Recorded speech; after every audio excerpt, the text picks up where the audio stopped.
نظم حمد کا تیسرا شعر ہے۔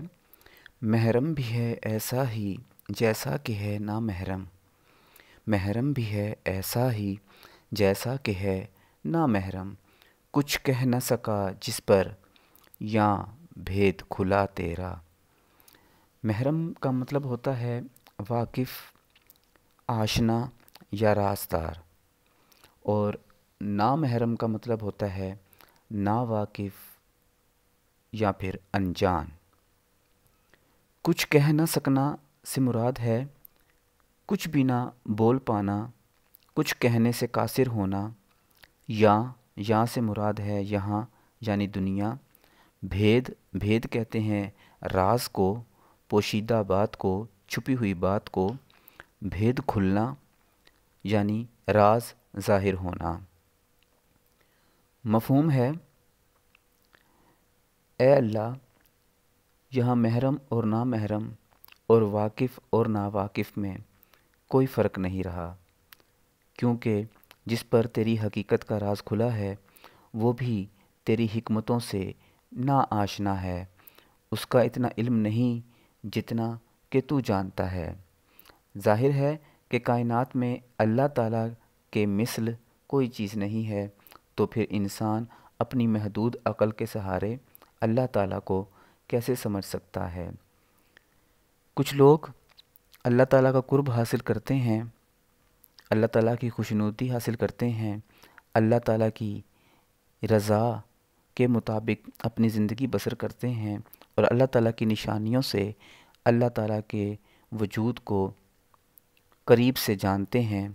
جو اللہ تعالیٰ کی معرفت رکھتے ہیں انہیں شاعر نے محرم کہا ہے، اور نامحرم وہ لوگ ہیں جو اللہ تعالیٰ کو نہیں پہچانتے۔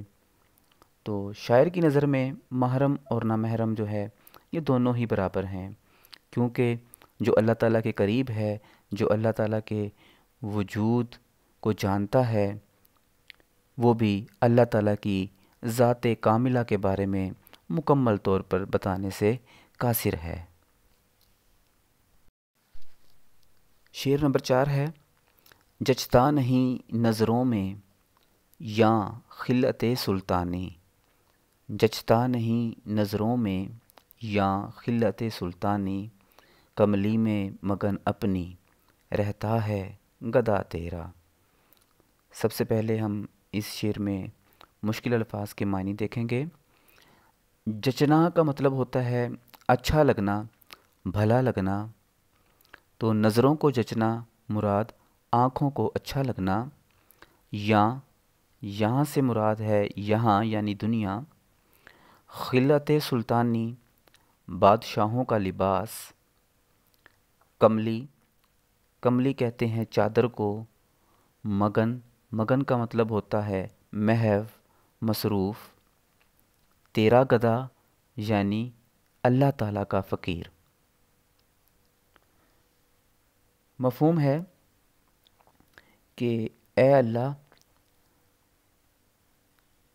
تیرا جو فقیر ہے وہ اپنی پھٹی پرانی چادر میں مست رہتا ہے، اس کی نظروں میں شاہی لباس کی کوئی اہمیت نہیں ہے۔ تشریح کریں گے، شاعر جو ہے وہ اس شعر میں اس بات کا اظہار کرتا ہے کہ اللہ سے لو لگانے والا شاہی لباس کو بے وقت سمجھتا ہے۔ اللہ تعالیٰ کے قرب کو پا لینے کے بعد وہ اپنی معمولی چادر میں بھی خوش رہتا ہے۔ اللہ سے تعلق جوڑ لینے والے کے لیے دنیاوی جاہ و منصب بے وقت ہو جاتے ہیں، انہیں مال و متاع اور عارضی عہدوں سے رغبت نہیں ہوتی، چنانچہ ان کا سونا، جاگنا اور چلنا پھرنا اللہ کی اطاعت اور بندگی میں صرف ہوتا ہے۔ وہ بھوک اور افلاس میں بھی صابر و شاکر دکھائی دیتے ہیں۔ دراصل شاعر یہ کہتا ہے کہ اے اللہ تیری خوشنودی کے طلبگار بندے کی نظروں میں جو شاہانہ پوشاک ہے ان کی کوئی وقت نہیں ہے، ان کی کوئی اہمیت نہیں ہے۔